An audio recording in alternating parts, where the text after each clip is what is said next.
Halo, assalamualaikum. Welcome back to my channel. Ketemu lagi dengan aku Bi dan Sobah. Aku di sini mau sharing ya teman-teman tentang kurikulum yang aku pakai dari SDITTK ya. Buat contoh teman-teman yang ada di rumah barangkali mau membuka kelas bermain di tempat prakteknya masing-masing. Ya, yang punya passion di dunia anak-anak, yang suka anak-anak bisa sih untuk membuka kelas bermain. Karena untuk mengisi waktu aja, kalau misalkan teman-teman kalau misalkan di jam 9 atau jam 10 tuh senggang, itu kan enak ya untuk membuka kelas pemain. Apalagi kalau teman-teman punya space tempat yang agak kosong, satu ruangan atau dua ruangan itu boleh. Itu bisa untuk anak-anak bermain di situ lumayan seru sih. Nah, ini nanti aku cantumin di sini ya. Jadi aku tuh dari SDITTK itu aku edit di aplikasi Canva. Aplikasi Canva nanti kalian bisa download sendiri di rumah dan bisa mencoba untuk membuat modul, membuat desain, apa-apa di situ ada. Ini contoh-contohnya dari usia 6 sampai 9 bulan, terus 1 tahun, 2 tahun, 3 tahun, 4 tahun sampai 5 tahun itu ada. Dan ini aku contohnya ya bacain ya yang 24 bulan sampai 36 bulan ya, 2 tahun sampai 3 tahun. Contohnya jalan naik tangga sendiri, terus dapat bermain dengan sendal kecil, mencoret-coret pensil pada kertas, terus bicara dengan baik menggunakan 2 kata, dapat menunjukkan 1 atau lebih bagian tubuhnya ketika diminta, melihat gambar, dan dapat menyebut dengan benar nama 2 benda atau lebih, dan membantu memungut mainannya sendiri, atau membantu mengangkat piring jika diminta. Terus makan nasi sendiri tanpa banyak tumpah, dan melepas pakaiannya sendiri. Nah, ini biasanya kalau misalkan anak-anak yang baru daftar nih, baru mau masuk, biasanya aku screening dulu di awal. Jadi aku coba, di sini kan ada tangga ya untuk naik ke atas, jadi aku suruh anaknya tuh naik dulu ke atas. Kalau emang udah matang, memang dia bisa naik turun tangga sendiri. Tapi kalau misalkan ada anak yang belum matang, biasanya umur 3 tahun aja ada yang tidak bisa. Jadi kalau yang tidak bisa itu dia bukan naik tapi ngesot gitu, ngesot. Terus ada juga yang iya ngesot. Kalau misalkan bisa naik turun tangga sendiri itu dijabarkan adalah dia berdiri dan naik 1, 2, 3 gitu. Tapi kalau yang nggak bisa, dia nggak bisa, memang nggak bisa. Berarti ada motorik yang memang belum matang di situ. Terus dapat bermain dengan sendal kecil, jadi dia udah bisa pakai sendal atau belum, sendal ukurannya dia gitu. Terus mencoret-coret pensil pada kertas. Jadi kalau umur 3 tahun biasanya aku coba untuk membuat pola. Jadi dia bukan disuruh untuk menggambar, tapi dia disuruh untuk membuat pola. Polanya itu ada penjabarannya. Jadi di usia 3 tahun itu dia harus bisa untuk membuat garis lurus. Ya garis lurus aja, pokoknya buat coba deh bikin garis lurus bisa nggak kayak gitu. Nanti dia disuruh coret-coret di kertas. Kita lihat di situ anaknya udah bisa atau belum gitu. Terus bicara dengan baik menggunakan 2 kata, misalkan aku mau minum, aku ngantuk kayak gitu kan ya. Untuk usia 3 tahun seenggaknya anak itu udah bisa gitu. Kalau yang belum bisa ya biasanya cuman kayak gitu. Tapi kalau yang udah bisa biasanya aku mau, aku ngantuk gitu atau aku bosan gitu. Nah, itu ada 2 kata. Walaupun belum begitu jelas atau aku, tapi kita harus mengajarkan yang benar ya, teman-teman. Kalau 3 tahun itu sebenarnya udah jelas, aku mau gitu. Itu apa?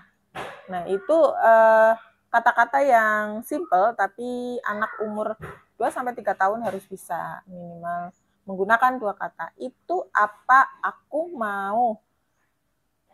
Terus dapat menunjuk satu atau lebih bagian tubuh ketika diminta. Misalkan contohnya, Adek ini apa? Kayak gitu. Gitu kan kita tanya. Terus kadang kan dia misalkan ini apa? Kayak gitu kan. Kita tanya satu-satu. Dia bisa nggak menyebutkan paling nggak dua aja. Misal ini hidung, mata, telinga. Nah, kayak gitu contohnya. Screeningnya ya. Terus melihat gambar dan dapat menyebut dengan benar nama dua benda. Misal contoh kita kasih pensil. Ini apa? Pensil. Ini apa? Buku. Ini apa? Sendal. Pokoknya kita ngasih dua benda dan dia bisa menyebut minimal dua. Terus dapat memungut mainannya sendiri. Misal dia main, contoh. Terus dia disuruh ngambil. Ambilin dong tolong, kayak gitu. Nah, kalau emang motoriknya bisa, dia bisa mengambil sendiri pakai tangan. Tapi kalau emang dia nggak bisa, nggak bisa. Dia nggak bisa ngambil. Dia bisanya kadang ngambil kayak gini, kadang ngambil juga. Kalau ngambil kan begini. Kadang ada kalau yang belum matang dia belum bisa ngambil.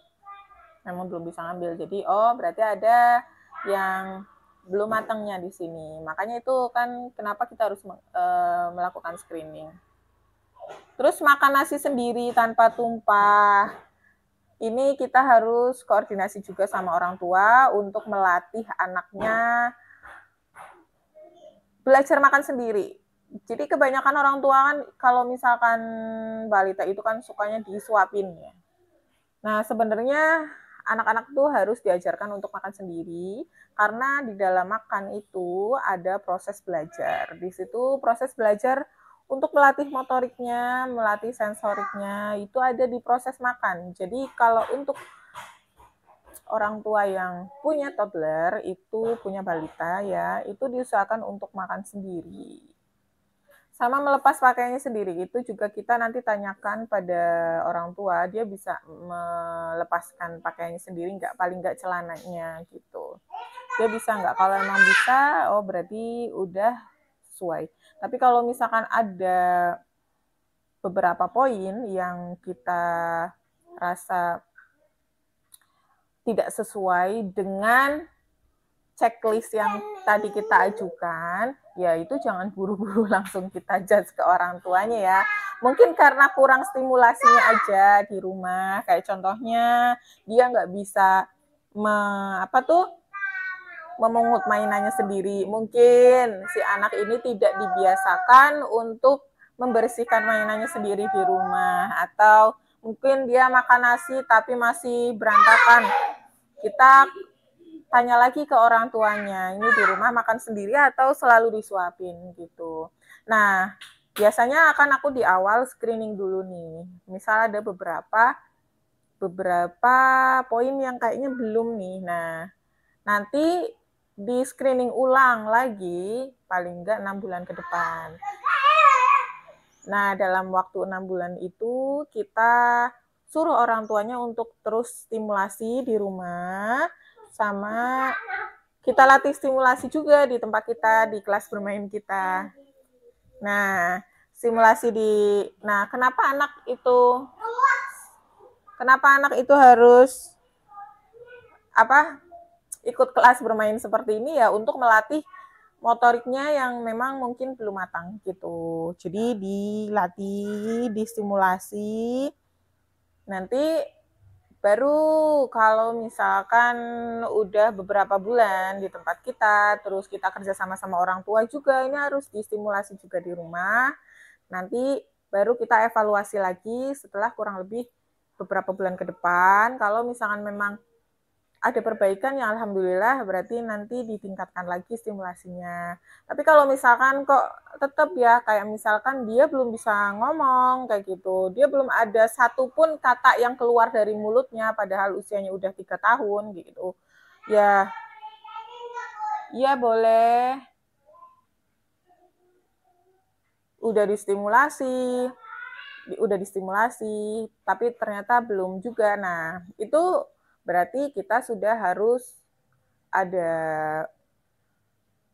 tanda-tanda untuk merujuk ke dokter spesialis tumbuh kembang gitu. Oh, mama ada. Oke. Kita lanjutin lagi ya. Tadi si Cinta baru dijemput sama bundanya, jadi aku nganterin dulu keluar karena bundanya udah di depan. Terus tadi apa? Ya, intinya kita itu hanya screening aja. Kalau misalkan ada keterlambatan dan lain-lain, sudah dievaluasi, sudah distimulasi, ternyata beberapa bulan ke depan tidak ada perubahan, ya nanti kita rujuk ke dokter spesialis tumbuh kembang gitu untuk tahap selanjutnya. Tapi kalau misalkan kita di sini anak-anak sudah bisa apa ya, sesuai dengan checklist yang ada di panduan SDITTK, ya nanti kita diajari untuk stimulasi di kelas bermain ini. Itu sih tujuan aku yang utama karena banyak orang yang masih berpikiran bahwa anak-anak yang pintar itu harus langsung ke Kalistung ya, baca tulis hitung. Tapi sebenarnya anak-anak itu justru bukan baca tulis hitung dulu, tapi dia harus dimatangkan dulu untuk motorik kasar, motorik halus, sama sensoriknya, dan kemampuan verbalnya dia untuk bicara, sama kosakatanya lebih banyak lagi gitu untuk balita gitu. Mungkin itu saja ya teman-teman, sharing-sharing aku tentang kegiatan kelas bermain ini. Semoga bermanfaat buat teman-teman bidan semuanya. Dan sampai jumpa di video selanjutnya. Jika ada pertanyaan, silahkan tulis di kolom komentar. Atau kalian bisa ya dan subscribe dan komen.